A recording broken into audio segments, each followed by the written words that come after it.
Chapter 6. 1 year earlier. Elixir. May 28, 2010. Karakorum Desert, Turkmenistan.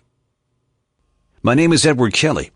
The red-haired man with the rat-like face bent forward and reached out his hand to greet Peter.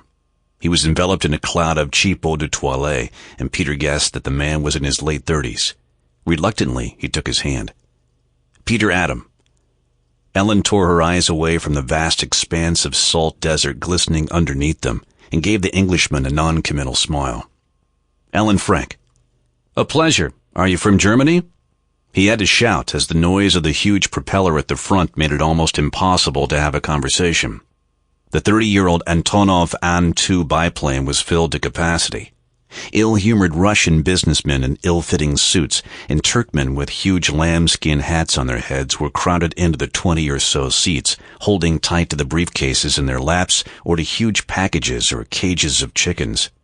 Bulging bags blocked the aisle and lurched around threateningly as the plane juddered through the turbulence. The cabin reeked of sweat and oil. The door to the cockpit was wide open, and Peter could see that the pilot was wearing just a sweat-soaked undershirt. His wife, who had been sitting next to him the whole time, began to maneuver herself through the aisle and approached each passenger individually.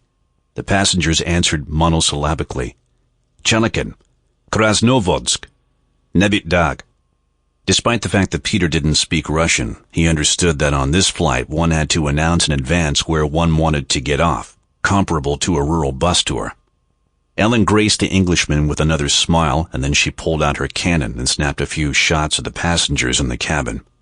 Once again, Peter admired her for her ability to extract herself from unpleasant conversations without appearing rude.